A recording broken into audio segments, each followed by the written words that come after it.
नेता और घोड़ा और पुलिस का थानेदार इनके राज और राम के सिर के ऊपर की पैर होते हैं। ये अग्निवीर है ना, ये सिर्फ एक अपराध का रास्ता है। ये रास्ता सिर्फ अपराध का है, इससे भलाई नहीं हो सकती। अग्निवीर क्यों? जैसे पहले थे सैनिक, उस हिसाब से लो ना। और इसकी लड़ाई तो हम लड़ लेंगे, क्योंकि हमारा एक घर बस गया। जो कॉमरेड हमारा राम जीत गया, उसने एक घोषणा की थी नीम के थाने के अंदर कि अग्निवीर को ख़त्म करेंगे, या तो सरकार कर दे, भारत सरकार, वरना हम करेंगे। यहाँ से पैदल मार्च चलेंगे, सीकर से ऐलान होगा और जनता का पूरा सैलाब होगा और अग्निवीर को ख़त्म करवाएंगे। जैसे पहले थे उसी हिसाब से सैनिक। कोई हमारी फिल्म बनाए किसान की तो सही सबके आंखों में आंसू आ जाएगा। रात को 11 बजे लाइन लगाना, सरफ है कि घेरा है, कुछ बिच्छू है, कुछ नहीं, हम कुछ नहीं देखते। फिर भी हम ये सोचते हैं कि यार 2 बोरी गेहूं की अपने घर में रखो, बाकी बेचो। दुनीरा, स्वाद के साथ सेहत भी। शादी की दावत में मिलेगी दुनीरा की मिठास। बनेगा ये अवसर और भी खास। दुनीरा, यहाँ आपको एक ही स्थान पर मिलेंगे स्वादिष्ट रसगुल्ले, गुलाब जामुन, राजभोग, चमचम एवं शुद्ध दानेदार देसी घी। अभी ऑर्डर करें 9024959530 और पाए free home delivery. For more details visit www.dunira.com। जी हमारे साथ मौजूद है। आखिरकार मैं किसानों की और युवाओं की बात करूं तो हमेशा लड़ाइयाँ लड़ते हुए आपको सुभाष जी कई जगह मिल गए होंगे। कल भी कुमाऊं में एक बड़ी लड़ाई आप किसानों के लिए लड़ रहे थे। आज एक खुशी थी, कल भी खुशी थी, कल जश्न मनाया जा रहा है जाखड़ में। इस वक्त तो आप पहुँचे, क्या लग रहा है जिस प्रकार की बजट में घोषणाएँ हुई हैं उससे? देखिए, सबसे पहले तो आपको चैनल को मैं बहुत बहुत धन्यवाद देना चाहता हूँ कि जो मीडिया है वो दूसरा, वैसे तो मैं तो दूसरा स्तंभ मानता हूँ, लेकिन तीसरा स्तंभ है इस देश का।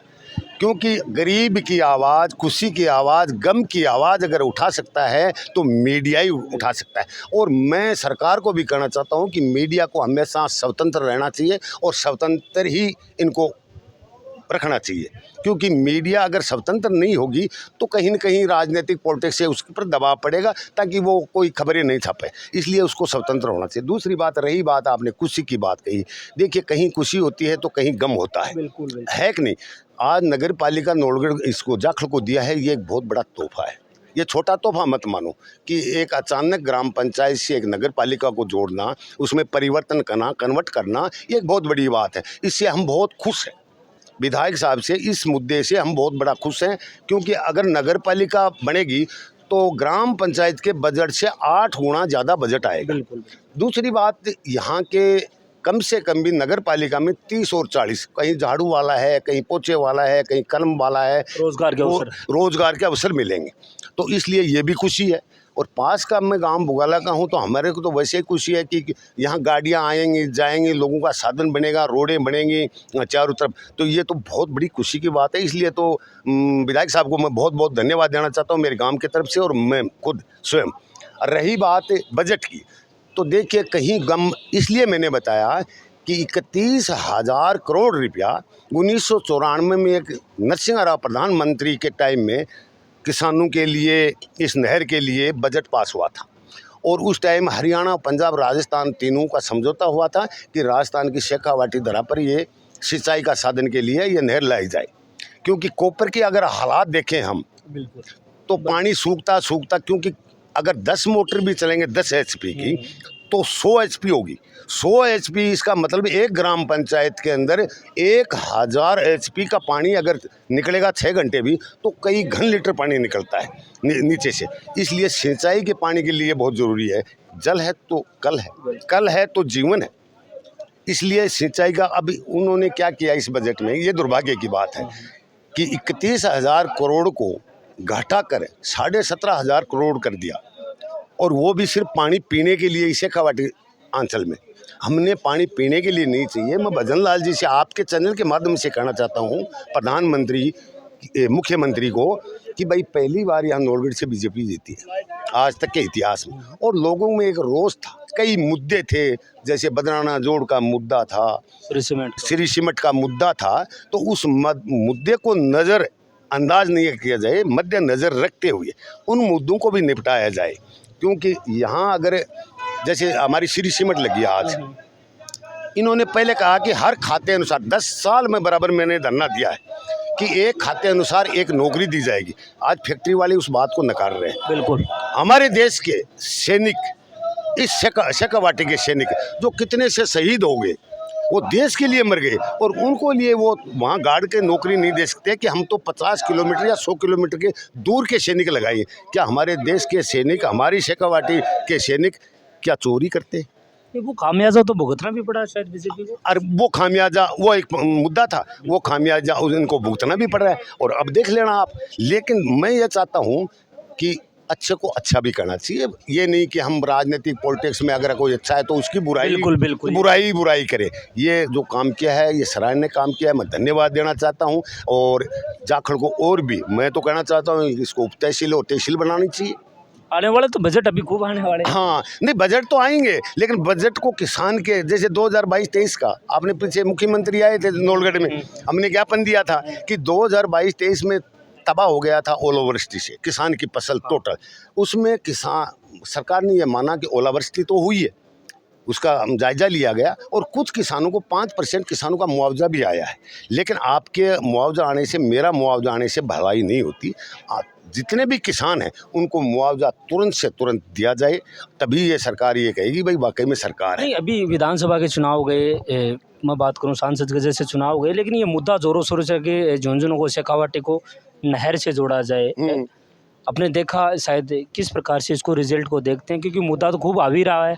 झुंझुनू में बात करूं तो अभी हाल ही में जो सांसद के चुनाव हुए, एक पानी का मुद्दा सबसे हाईलाइट मुद्दा था कि शेखावाटी को पानी मिलने वाला है। जाते जाते वहाँ के मुख्यमंत्री ने ऐसी घोषणाएं कर दी कि अगर हमारे पास एक्स्ट्रा होगा तो वो पानी मिलेगा। सच्चाई शायद पता लगी होगी उसमें। नहीं, उसमें सच्चाई पता लगी है ना, लोगों को रिजल्ट दिया ना अच्छी तरह से।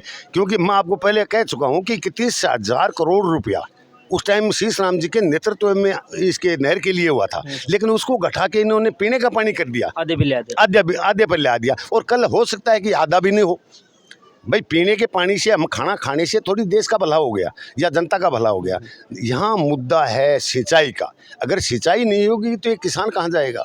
क्योंकि बेरोजगारी आज ज़्यादा बढ़ गई। जैसे मोदी जी ने कहा कि 15 लाख रोजगार दूंगा, आज वो रोजगार खटाई में पड़ गया। सुभाष जी, रोजगार की बातें आ रही हैं, तो जब विधानसभा और ये लोकसभा के चुनावों का रिपोर्ट वहाँ जब आगे गई थी, तो ये मुद्दा अग्निवीर जैसा मुद्दा रहा कि शायद अग्निवीर जैसी, जो शेखावाटी में सबसे ज़्यादा यहाँ फौजी निकलते हैं, वो अग्निवीर मुद्दा शायद सब शेखावाटी में सबसे भारी रहा। परिणाम शायद देखने के लिए भी मिला। तो अग्निवीर कहीं ना कहीं ये जिले के लिए और यहाँ के आसपास के क्षेत्र के लिए बड़ा मुद्दा। देखिए, बहुत अच्छा आपने पॉइंट किया है। ये अग्निवीर है ना, ये सिर्फ एक अपराध का रास्ता है। ये रास्ता सिर्फ अपराध का है, इससे भलाई नहीं हो सकती। अग्निवीर क्यों? जैसे पहले थे सैनिक, उस हिसाब से लो ना। और इसकी लड़ाई तो हम लड़ लेंगे, क्योंकि हमारा एक घर बस गया। जो कॉमरेड हमारा राम जीत गया, उसने एक घोषणा की थी नीम के थाने के अंदर कि अग्निवीर को ख़त्म करेंगे, या तो सरकार कर दे, भारत सरकार, वरना हम करेंगे। यहाँ से पैदल मार्च चलेंगे, सीकर से ऐलान होगा और जनता का पूरा सैलाब होगा और अग्निवीर को ख़त्म करवाएंगे। जैसे पहले थे उसी हिसाब से सैनिकों की भर्ती। अभी जैसे बीजेपी के प्रत्याशी शुभकर्ण चौधरी का एक बयान हमने देखा था, सुना था, वो कह रहे थे कि अगर चुनावों के एक दिन पहले भी अग्निवीर में कुछ परिवर्तन हो जाता तो शायद मैं जीत जाता।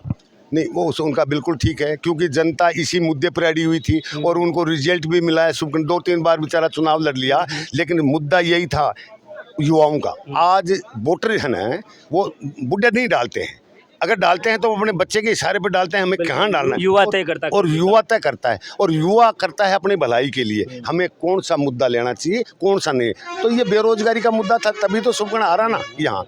दूसरी इनकी थोड़ी तानाशाही, देखो भारतीय जनता पार्टी कुछ तानाशाही, जैसे चुनाव से पहले ही मंत्री बना देना, जैसे टीटी को मंत्री बनाया तो जनता में एकदम आक्रोश आ गया, उबाल आ गया कि ठीक है प्रधानमंत्री है, उसको पावर है, मंत्री तो वो बना सकता है, लेकिन जिताने का काम वोटर जनता करती है, और वो करके दिखाया। इसलिए प्रधानमंत्री को जो 400 से पार दिख रहा था ना, वो 300 में आके अटकी।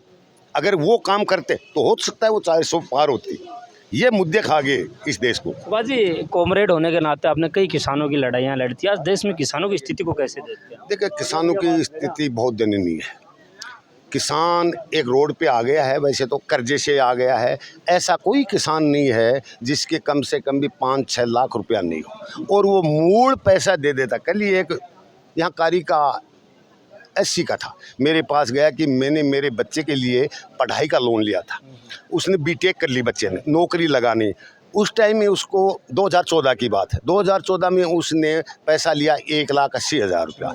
आज उसने 80,000 रुपया जमा करवा दिया और 2,12,068 रुपया और कुछ पैसे, इतने रुपये बैंक ने उसको नोटिस थमाया है कि या तो पैसा दो।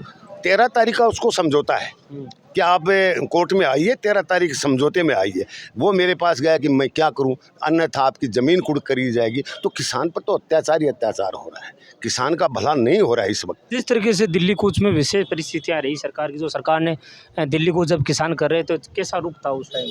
आप गए थे क्या उस टाइम? उस टाइम हम गए थे, 2 दिन गए थे, बहुत अच्छा किसानों का प्रदर्शन भी था, सरकार को आड़े हाथ भी लिया। लेकिन साहब कहते हैं ना कि नेता और घोड़ा और पुलिस का थानेदार, इनके राज और राम के सिर के ऊपर की पैर होते हैं, है कि नहीं? कि पुलिस के बल कर लो, किसानों को उनका आंदोलन हटा दो। उस टाइम जब किसान आंदोलन कर रहे थे, किसके लिए? यही तो कर रहे थे कि MSP मिले हमें, एक रेट मिले हमें, किसी के साथ में ठगाविधि नहीं हो। लेकिन इस तानाशाही सरकार क्या क्या कि रोडों के ऊपर सूढ़ बिछाना, रोडों पे तारबंदी करना, कांटे बिछाना। अरे कांटे बिछाने हैं तो सीमा पे बिछाओ, ये तो किसान है, किसान है तो देश है। इतनी सुरक्षा शायद सीमा पे कर देते वो दुश्मनी नहीं आते, है कि नहीं? दुश्मनी भी नहीं आते। ये किसान है, ये देश का अन्नदाता है। देखिए, किसान के बेटे आप भी हो, आप देखते हो, अगर कोई हमारी फिल्म बनाए किसान की तो शायद सबके आंखों में आंसू आ जाएगा। रात को 11 बजे लाइन लगाना, सरफ है कि घेरा है, कुछ बिच्छू है, कुछ नहीं, हम कुछ नहीं देखते। फिर भी हम ये सोचते हैं कि यार 2 बोरी गेहूं की अपने घर में रखो, बाकी बेचो। अच्छा, कुमाऊवास की वो परिस्थितियाँ मुझे कल वाली याद है, जब कह रहे थे कि रात को 2 बजे लाइट लगा देते हैं, 10 मिनट 15 मिनट में काटते रहते हैं लाइट। देखिए, तो किसानों को परेशान करने वाला ये परेशान करने वाला है कि फैक्ट्रियों को बिजली देना 4-4 घंटा, अगर सिंगल फेस। आज बारिश होगी, आज कम से कम 15-20 रोज हो गए होगी, किसान ने एक भी नहीं कहा कि हमें 3 फेस बिजली चाहिए। हमने कहा कि 2 घंटे बिजली दे दो, हम हमारी ओदी वगैरह पानी भर ले, पशुओं के लिए पानी डाल ले। लेकिन सिंगल फेस ज़्यादा नहीं तो दिन में आप सुबह से काट सकते हो, घंटा 2 घंटा।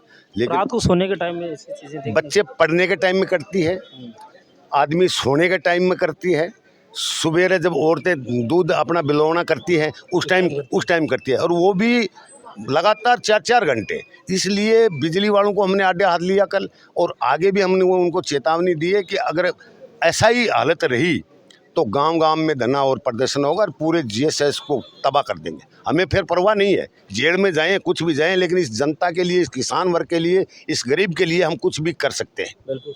तो ये थे सुभाष जी, कॉमरेड सुभाष जी हमारे साथ मौजूद है। कई किसानों और युवाओं की लड़ाई लड़ी जाते हुए इन्हें देखा गया था। शायद